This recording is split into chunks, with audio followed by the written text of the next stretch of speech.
boşaltır mı?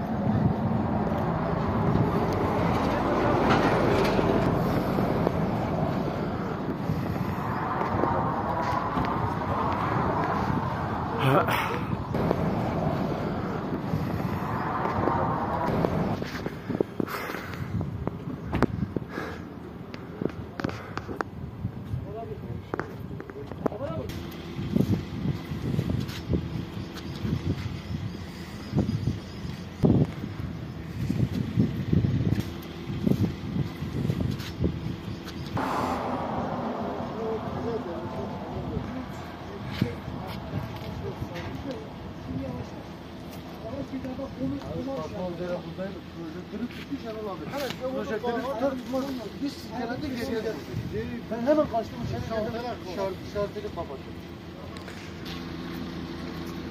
Sen de dikkat et. Dikkat et, dikkat et.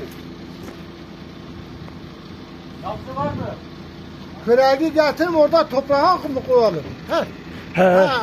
Toprağa mı koyalım? He, o toprağa yatır. He. Abi ben ortadan